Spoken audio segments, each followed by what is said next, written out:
Welcome back. Now let's get the show on the road. On Wednesday, the Nigerian Labour Congress NLC threatened to call out a nationwide strike over the issue of increased fuel pump price and the increase in electricity tariff. If the government didn't revert to the old prices. However, the federal government has had a meeting with organized labor. And, the last meeting seemed to have resulted in a stalemate. But the question now is, what difference will this strike make in light of what is going on at the moment? We have with us in the studio Dr. Chris Osenganwune, who is Associate Professor, Department of Philosophy, University of Lagos. Thank you very much for joining us this morning. Good morning. Welcome. Yes. We also have Chief Chuka Onuegbu, Deputy National President, Trade Union Congress, TUC, who is joining us via Skype. Good morning. Yeah, good morning. Thank you. Thank you for joining us. Let me begin with you right away because of the question that we started with when we were opening the program. Is this strike action going on for Monday or not? Okay, so as we speak, we are mobilizing our affiliate unions. We are mobilizing our state councils. The National Secretariat has issued directive to all the affiliate unions of TUC and all the state councils of TUC. Similar directives have also been issued by the National Secretariat of the Nigerian Labour Congress to all the affiliates of Nigerian Labour Congress, as well as the state councils of the Nigerian Labour Congress. So mobilization is in top gear, and we are really mobilizing fully to ensure that the strike and the protests across the country is a success. This is not something we like to do, but we think that it is important that we draw the attention of the leadership of this country to the fact that Nigeria belongs to all of us, and that taking unilateral actions without proper consultations and without properly reflecting on the impact of those decisions on the ordinary people of this country is not in the best interest of the country. If you recall very well, Section 14 of the Constitution says that the primary purpose of government, I think I may not be correct about the section, is about the security and welfare of the people. So to what extent does government, in the midst of COVID, increasing power, increasing the VAT, of course, inflation is now about 13%, and then also increasing fuel price, because as far as I'm concerned, what government is doing is not the regulation, is mere increase in fuel price. Because for there to be the regulation, there has to be a legal framework, and there is no legal framework as at now. Chief, what about the court order that we heard about? Is that's not affecting anything? I'm not aware of any court order. If I speak to you, I'm in Port Harcourt. I'm not aware that there has been any court order. And you know the processes of a court order. When you obtain an order, you need to serve the parties to that order for them to be properly informed. So I'm not aware that there is any court order, because if the government have served the TUC, at least the leadership, the National Secretariat, the General Secretary would have communicated same to us to say that government have served them court order. So to the extent that we have not been served, we are not aware of any court order. And of course, we are going ahead with our plans because we don't want anybody to truncate it and then suddenly say, oh, that was just a joke, you know. So there are processes to administer and to execute and to effect a court order. We have not seen any of them. Dr. Osenganwune, let me bring this to you.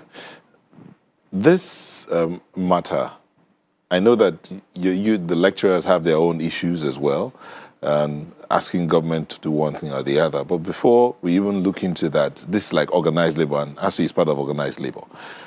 Are you guys even thinking about what government is thinking? I mean, the fact that it's so expensive maintaining a subsidy, and are you considering that as well in all these demands that you're making?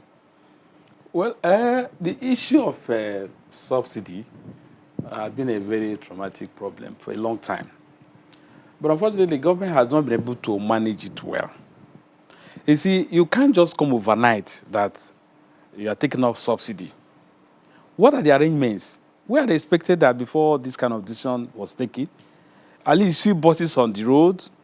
You see, at least the common man should be able to move freely and pay for transport. But you can't just wake up overnight and say the fuel has been increased to 160. And of course, it's not possible considering the period we find ourselves. How many did you increase salary to match what's on ground? There are no public buses to cushion the effect of this. I think that before this came up, there would have been an arrangement where secretly government would put certain programs in place. Then you are now announce it. People will say, okay, I think there is something to fall back on. But it's strange, and it's not the first time this kind of thing is happening. It's like we don't have a human sympathy when programs of this nature Doctor, are enacted. this matter of subsidy, people are getting a bit tired of hearing about it. And I say that because every time there's fuel increase, they tell you it is partial removal of subsidy. Partial. So where do you think we're at now regarding this subsidy business? Is it that subsidy has been removed completely? That's why fuel is now 160 naira? Or it is 50% removed? Where do you think we're at? Well, I think it's not certain where we are. It's not certain. In fact, I must be honest, it's not certain where we are. We are hearing deregulation, total deregulation. We are hearing partial. But all the same, I'm not sure where we are. But all the same, if we are talking about deregulation, you see, government should be able to remove their hand from interfering with the market forces, as they say. Now, why is it that NNPC is the only importer of fuel? Why do we, at this time, import fuel? Just hold your thoughts for a few seconds. We'll take a moment and we'll be back and continue the conversation. Please stay with us.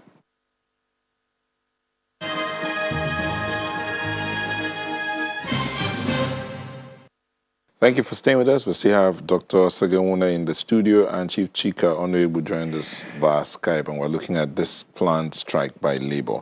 Dr. Segewuna, you were talking about the situation as it is and why the strike should even go ahead. Is it about strikes? Well, strikes are inevitable, considering how government business is done in this part of the world. In advanced societies, strikes happen, but the resolution takes a faster period than in Nigeria. It must happen because there's no way to rule out conflicts. And especially if you listen to what the chairman said about the function of government, when government does not carry out their obligation in terms of looking at the welfare of the average man, there's no way issues like this will not arise. The strikes must be there, but the most important thing is that how is it resolved? What is the time lag? You know, you don't allow things to go too bad before you start discussing or before you start engaging labor. That is the problem. Because I would have said, let me leave you to land, but let me swing this back to Chief Honorable. Yes, the professor here said strikes must be there as regards government relationships with labor. But what about the role of labor in all of this? I mean, one would have expected that the labor unions would have been putting pressure on the government over time to put things in place, to get the refineries working, to ensure that whatever agreements they have with the service providers are strictly followed, to meet its own obligations to its citizens. But what's out there is that labor is not doing anything. Members of labor are just probably servicing themselves and not the people. Okay, so I need to say something. So incidentally, since 2012, I was the chairman of Pengassan and Nopeng Joint National Committee on the Petroleum Industry Bill, and we have forwarded to the Nigerian government through the National Assembly our own what we think government should do to make the refineries work. So, and to also help private investors to actually come into the refining sector. So we had actually talked about the issue of the need for government. If you look at the PIB, one of the objectives of the petrol industry bill is the regulation of the downstream sector.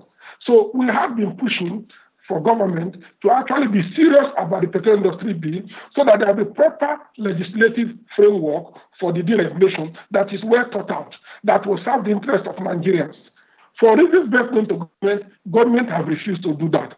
We know that the reforms in the oil and gas industry started in April 2000 with the inauguration of the OIGC. From that time till now, that's 20 years, nothing has happened. Okay, aside of that, we had also provided business models to government that will help the refineries function.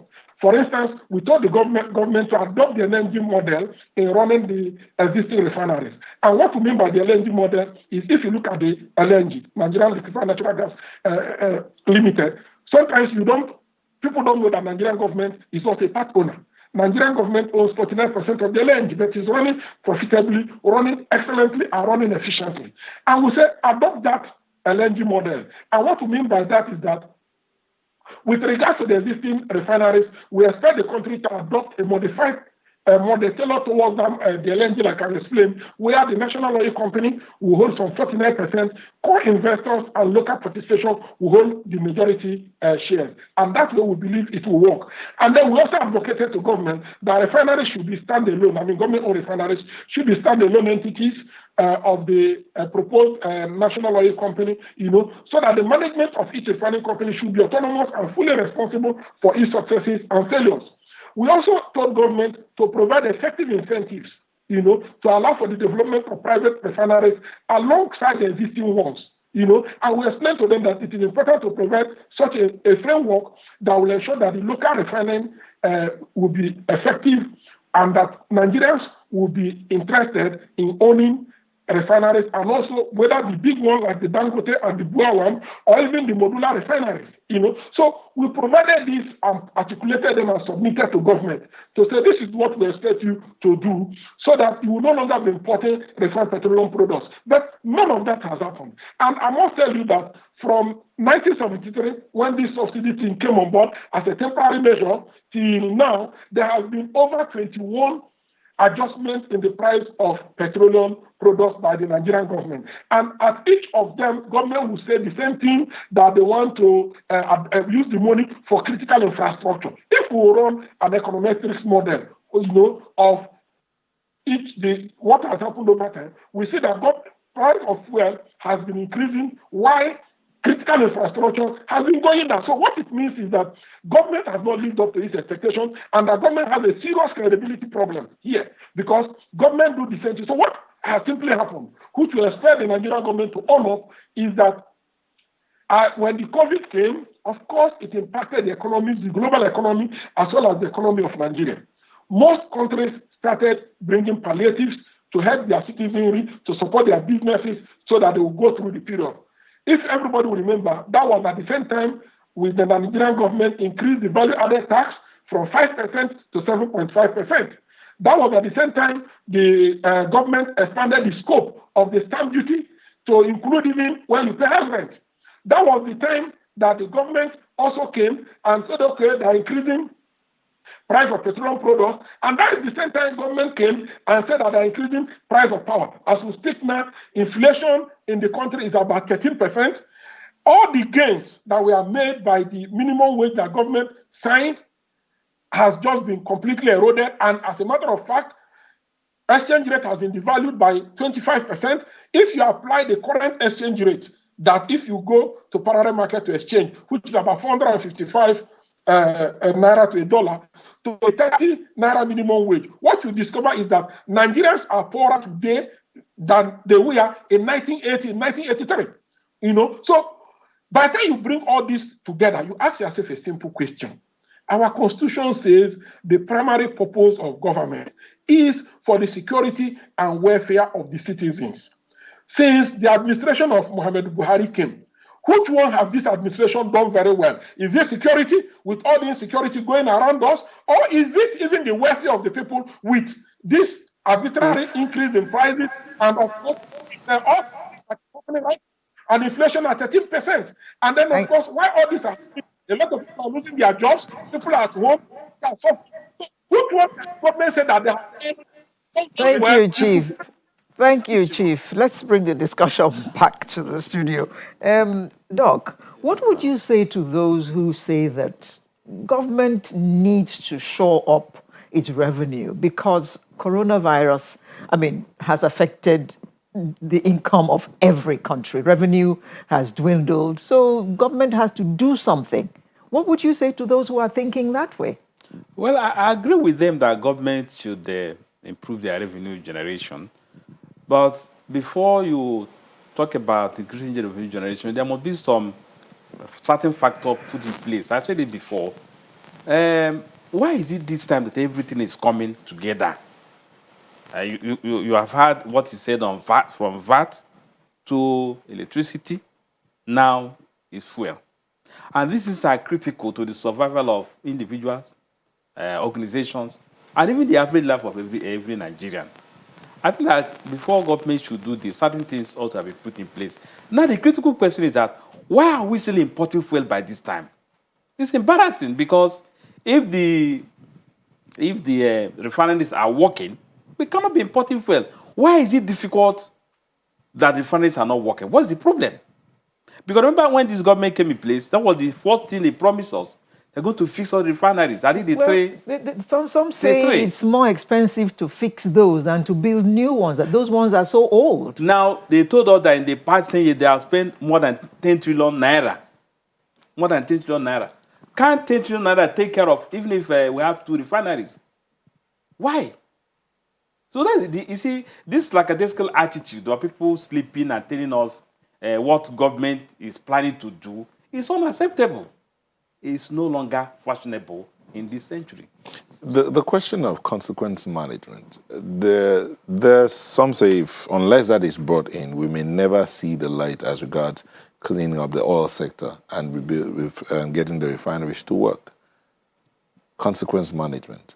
Well, if you mentioned about 10 trillion spent on trying to get the refineries to work, so that implies that some people might have to go to jail. Of course, but who will do that? Who will do that? All the ones that, all the cases that have been going on for the past number of years, what has happened? Go back to the pension fund. The pension fund, those that stole pension fund, what has happened to them? They were even brought back to work in the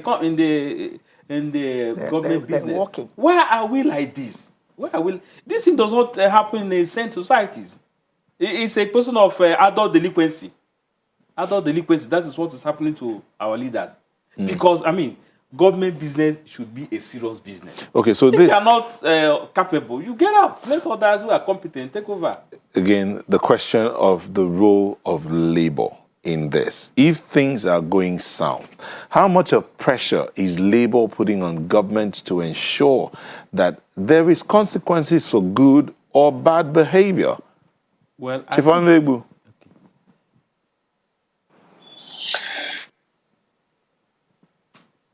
Yeah, okay, I explain. I don't know if you are hearing me. Hello? I can hear you. Okay. Yeah, like I've explained, we have taken all this and given to government, and we have continuously engaged government. You know, the relationship between labor and of a family. Now, of course, we have explained to government. If you remember, sometime we protested against corruption. We've raised a lot of these issues to government. If you remember very well, even the unions in the sector, Nupenga and Pengasam, have at various times, engaged government on how to make the refineries work. So it does appear that that is not priority of government. We have also encouraged government to say, okay, why can't you even provide, because every country in the world gives subsidy. That is the fact. All countries in the world give subsidy. It is either that they are giving consumption subsidy or they are giving production subsidy. And we say, okay, in the case of Nigeria, what can you do? What can we do to resolve this situation? Because you see, our pain is that Nigeria is managing this thing. It has even impacted on the gas sector right now. Because what the country does is we produce oil, we sell, and then we get this oil refined in other countries, And in those countries where this crude oil is refined, employment is created in those places. Meanwhile, we have a lot of our people that are unemployed. And we say, what can we do? Can't you do these things we have told you? So that if you do them, we are sure, based on what we know, that the refineries, local refineries, the government-owned refineries will be working. And then there will be a lot of incentives that will encourage private people to also build their own refineries and work. Just imagine the impact of Dangote refineries on Ibejuleki area. Imagine that you have 4 of such type of refinery projects across the country. And then that will give you an idea of the quantum of the impact on the economy. And we say, look, every time we keep talking about this, okay, just provide incentives to encourage the private people. And you can see that even in Dangote, it took time before government gave him some incentives. We say, you need to do this because when you say you want to import refined petroleum products, you are using our exchange rate, you are going to have exchange rate pressures. Right now, I understand that the marketers are asking that government should provide, give them access to official exchange rate to enable them import petroleum products. That again will bring down the value of the naira and bring imported inflation to the country. So, and even when this government was coming, they said they were going to rehabilitate the refineries. Unfortunately, the program government showed to us when we met with them was that the earliest date, completion date for the rehabilitation of refinery, for the first refinery that we rehabilitated, is Q4 of 2022. And you know that by Q4 of 2022, the country everywhere is agog with politics of transition. And as is usual with most government projects, if that project slips, it slips to 2023. So obviously, the probability that government will complete any rehabilitation of the refineries in this administration is almost next to nothing. And then government talks about the CNG. These are old news. We've heard about this even as early as when former President Olusegun Obasanjo was the president. As incidentally, the Minister of State for Petroleum then was one of the advisors to the, all these things Minister you're reeling out. The thing is, what will be the effect of this strike? If you've already said it here, that the plan you've already seen says 2022 fourth quarter. What's the point in going on strike? Would it change anything? Would that speed up the rehabilitation of the refineries? We believe that the agitation will get government to sit up. That is, we believe so. We believe that this agitation will get government to sit up and wear its thinking cap and know that Nigerians are serious about good governance.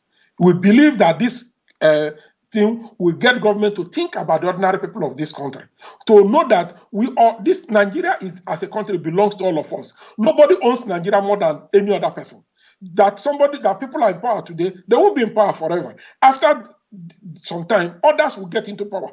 And so it is important that they reflect on how they want to be remembered for when they are in office. And so we believe that this strike will shape the government to do the right thing. And that is why we are seriously beckoning on all Nigerians, all good, peace-loving Nigerians, to come out, join us peacefully and protest and tell our government, for God's sake, it is our government, that they say we are in democracy. Democracy means that the government must listen to the people and must bring out policies that are in the best interest of the people. Right now, the policies the government are churning out are policies that are impoverishing the people, policies that are making people commit suicide, policies that are making people, become hopeless, policies that are making a lot of our youth, go through the risk of passing through the Mediterranean Sea and all the desert in Libya and the rest of them at the risk of their life just to run away from this country. Government should think about policies that will make Nigeria winding down now. We need to start winding down. Let me bring in Doctor. Doctor,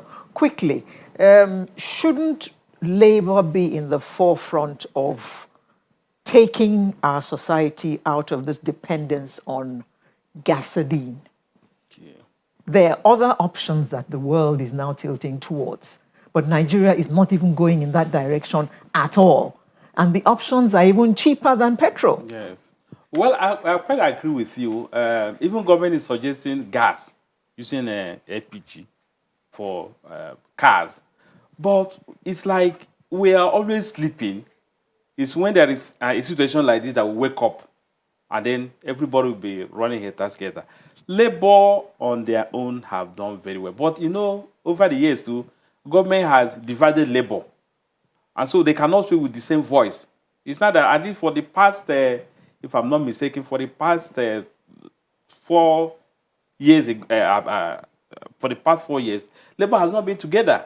It's not that they are coming up for the first time to put up a kind of an effective demand for government to listen to. Is it a united front? Yes. I think they are getting united now. They did the same to ASU. As they penetrated ASU and formed a group they called Konya. Although ASU, that group is not strong enough to do anything. But government is happy when there is a kind of a divide in the union. So the Labour is not strong enough to carry out this process. Okay, it's a pity we have to stop this discussion here today. There's still plenty for us to talk about, but I'd just like to say thank you to Associate Professor, Department of Philosophy, University of Lagos, Dr. Chris Osengunwune, and Chief Chika Onwegbu, who is Deputy National President, Trade Union Congress, TUC, who joined us via Skype from Port Harcourt. Thank you very much. We wish you all the best in your protestation on Monday. Sunrise will return with another interesting conversation in just a moment. Do stay with us.